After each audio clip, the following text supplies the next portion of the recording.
She's a force to be reckoned with. Yeah, she's one of a kind. Got that confidence and style. She's blowing your mind. With every step she takes, she's owning the scene. Welcome back, everyone, to Pink Witch Crystals. I'm Leslie the Pink Witch, and today I'm going to be your guide through the magical world of crystals. And today we're exploring obsidian. All right, go ahead and grab yourself a cup of tea and we'll get started.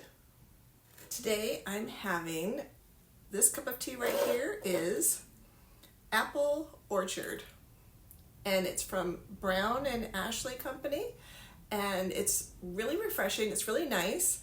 It's a nice little hint to fall without it being like pumpkin spicy and we're like rushing into fall, because it is still August here.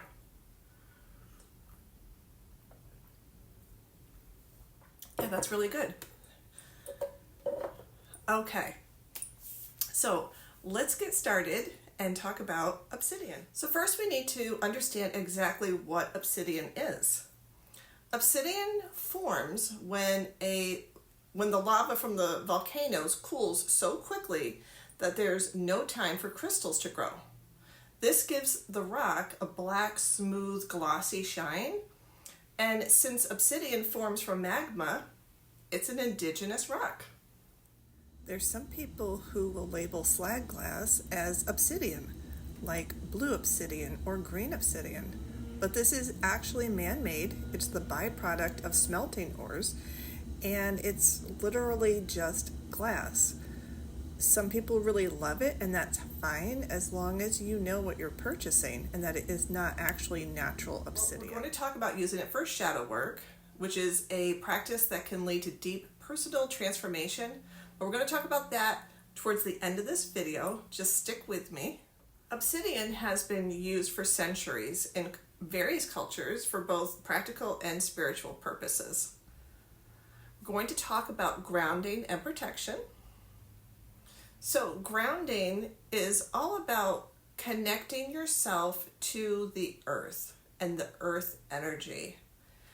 It's about finding stability and remaining centered in the midst of all the chaos that all of us have just in our everyday lives. It can help you feel present, mindful. It also helps with feelings of anxiety and stress. Protection, on the other hand, is about creating an energetic field all around yourself, and it helps to ward off negative energies. It'll help with harmful intentions and really anything that might disrupt your peace. Obsidian energy is like a protective barrier that is absorbing and deflecting negativity at the same time, while also keeping you firmly rooted in the present.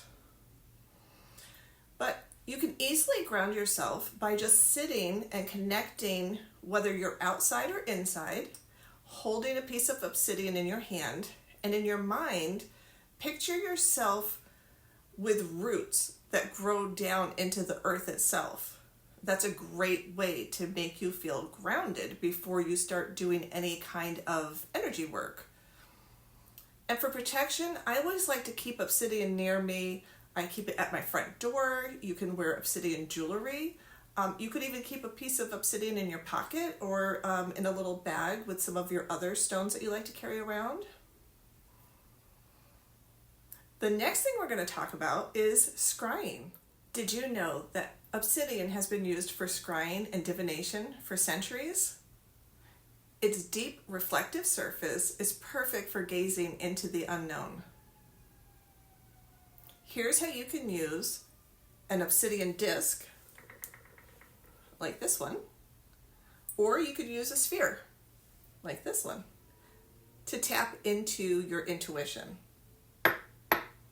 Scrying is an ancient practice used for divination, for self-reflection, for gaining insight, and diving deep into like hidden truths.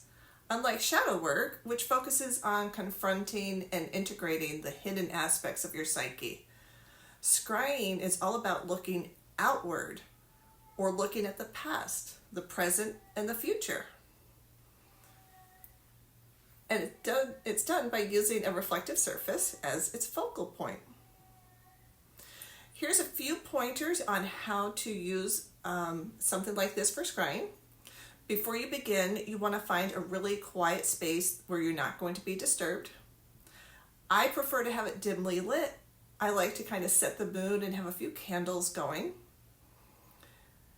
And then before you begin, try and relax, do some breathing, and also you do want to root yourself. Okay, so you're going to do that grounding. You're going to close your eyes. You're going to take several deep, slow breaths. And just allow your body to relax even further. Once you're feeling really centered, you can open your eyes.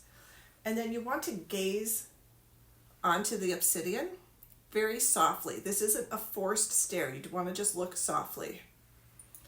At this point, you're going to want to ask your question or set your intention. You want to be open to whatever images or symbols or impressions that might appear. This doesn't happen immediately, so you're going to want to stay in this trance and focus. And sometimes you might even just get a sense or a feeling, okay? But just understand that whatever is coming through, if it doesn't make perfect sense to you, it is meant for you. It's a message meant for you. It might not make sense right away. Also important to know is when you are done scrying, you're going to want to clean your obsidian. And I mean an energy cleanse. You can do that by a smoke with incense or an herb bundle. You can run this underwater. This is perfectly fine to run underwater. And you can also just put it out during a full moon. All right, now we're going to touch upon shadow work. Obsidian works particularly well for shadow work because it helps to unearth suppressed emotions, hidden truths. If you're looking to heal old wounds or even gain clarity, you want to use obsidian in your shadow work. Okay, so once again, you're going to set the mood. You're going to select a place where you're not going to be disturbed. You can light candles. I like to burn black candles because I think it helps with keeping the energy protected. You'll want to hold your obsidian in your dominant hand. Take a few deep breaths and center yourself. Close your eyes and start asking simple questions. Something like, what am I afraid to face? Allow any thoughts or images or emotions to come to the surface. Don't judge, don't push them away, just observe them as they are. After you're in this space for a while, you're going to want to open your eyes and gaze into your obsidian. The deep blackness helps you to focus inward, almost acting as a gateway to your subconscious. Now, you might start to notice patterns, memories, or even emotions that you've buried. And this is shadow work. This is the shadows revealing themselves to you. And this can take time, it can take patience, and you really just have to be ready to let go. But it's a very powerful tool to do. Once you have spent time in your thoughts, you're going to want to write down, have a journal nearby. Write down whatever comes up. Writing is a really important part of shadow work because it helps to process, what you're uncovering. And don't worry about grammar. It doesn't have to look perfect. You just want to let the words flow organically and just write it down as it's coming to you. You're going to want to hold your obsidian once again. Close your eyes.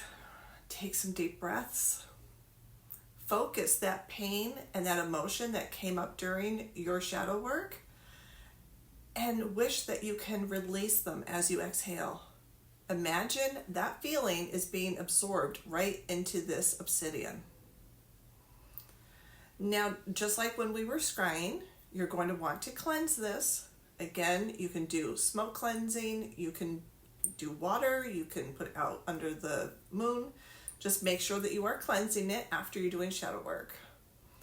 If anybody has ever used Obsidian for whether it's scrying or for shadow work, if you're comfortable leaving a comment, I would absolutely love to know if you have ever used it. I personally have used it for scrying quite a bit. I have not used it for shadow work, but I know people who have, and they've had great luck with it. All right, well, that is our talk today about Obsidian, and I really appreciate you coming by. I really, really love making these videos, but I would love to hear from you on what kind of subjects you would like. I know I do the unboxings and those fun things, but I do like diving into more of the educational aspect of this. So if there's anything that you would like me to touch upon, just let me know. All right, so until next time, please have a wonderful week, be safe, and I hope that you enjoyed this. And if you can give this a thumbs up, and if you can subscribe, it would be so appreciated. You have a great day.